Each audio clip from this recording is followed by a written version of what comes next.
All right, welcome to Talk Tickers. We're diving into the numbers that are really moving the needle. And today, it is all about Indivior. Their second quarter earnings just dropped. And let me tell you, this wasn't just a beat. No, this was a complete, fundamental reset of the entire story for this company. Yeah, I mean, the Q2 results really just changed everything. The whole narrative has shifted. We're not talking about damage control anymore, trying to manage past problems. Now the conversation is all about controlled strategic acceleration, and it's all thanks to new leadership. This quarter, it was a major statement. And what a statement it was. I mean, look at this. We're talking about a plus 100% earnings surprise. That's huge. It's the kind of number that makes everyone, analysts, investors, everyone, stop and completely rethink where this company is headed. And here's what that actually looks like. The scale of this is just, wow. So Wall Street, right, they were expecting something around 25 cents per share. Pretty standard. But Indivior comes in and delivers 51 cents.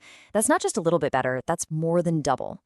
This wasn't a squeaker. It was an absolute blowout that just left all the estimates in the dust. And this wasn't just some accounting trick on the bottom line. The strength was everywhere. The top line, the revenue, was just as impressive. It came in at $302 million.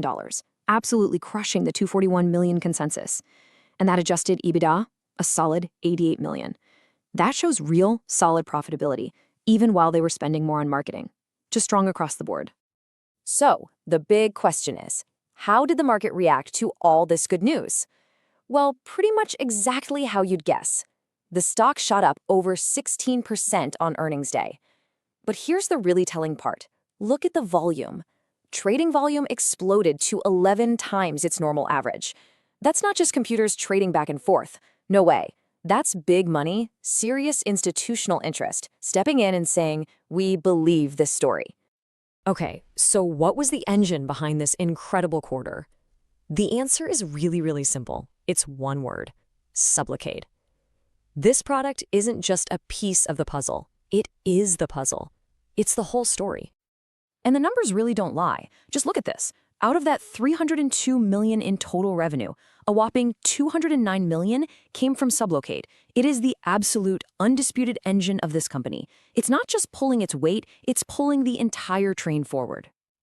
And that engine, it's not just running, it's accelerating. Sublocade's revenue grew 9% year over year. Now think about that. In a market where there's new competition popping up, to still be growing your main products like that, well, that's a huge signal about how strong and defensible this thing really is. And you can tell management knows what they have here.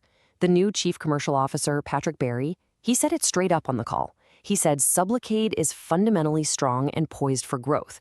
And look, that's not just some corporate buzzword speak. The data behind the scenes absolutely backs him up. And here's that data. Active prescribers, up 14%. But here's the key metric for me. The number of prescribers with 5 or more patients, the real power users, that's up 9%. So what does that tell you? It means the prescriber base isn't just getting wider, it's getting deeper. They're getting more committed, and all of this is happening while they're holding on to a massive 75% market share. Just dominant. Now, a quarter like this doesn't just happen by accident. It's not a fluke. This is the direct result of a brand new, super disciplined strategy coming from the new CEO, Joe Ciaffoni. He's calling it the Indivior Action Agenda, and it really is a huge pivot in how this company operates. And I mean, the difference between last year and this year is just night and day. 2024 was all about battling headwinds, right? New competition, worries about funding, a lot of uncertainty. But 2025? It's all about taking charge. We've got the new CEO, a cleaner Nasdaq-only listing, and getting into those big Russell indexes, which opens the door for a whole new class of investors. It's all very deliberate. I think the new CEO's tone on the call was just perfect. He basically said, look, we're encouraged by this quarter, but we are not satisfied. The message couldn't be clearer. This great quarter isn't the finish line. The real goal is constant, laser-focused execution. It's a whole new standard of accountability for the entire company. And he laid out the roadmap for everyone to see. It's a really clear 3-step plan. Step 1 for the rest of 2025 is all about building on this momentum. Step 2 for 2026 is to hit the accelerator. And then step 3, later in 2026, is what he calls the breakout phase, where they can use their strength to maybe look at M&A. It's a super logical, really compelling vision for the future. So what does all this mean for the numbers right now? Well, it means a big, big guidance raise. They're now expecting full-year revenue to top $1 billion. And they jacked up their adjusted EBITDA guidance by around 20%. This is management putting their money where their mouth is. They're not just talking a good game, they're guiding to it. Okay, so let's recap. We've got a massive beat. It's being driven by their star product, Sublocade, and it's all being guided by a new, super focused strategy. That's the story of Q2. Now, let's switch gears and talk about what this all means for the future. This is our take. So, this brings us to the million-dollar question for anyone looking at this stock, right? Can they keep this momentum going? Is this narrative reset for real, for the long haul? So what's our call on INDV? All right, for Q3, our prediction is pretty straightforward.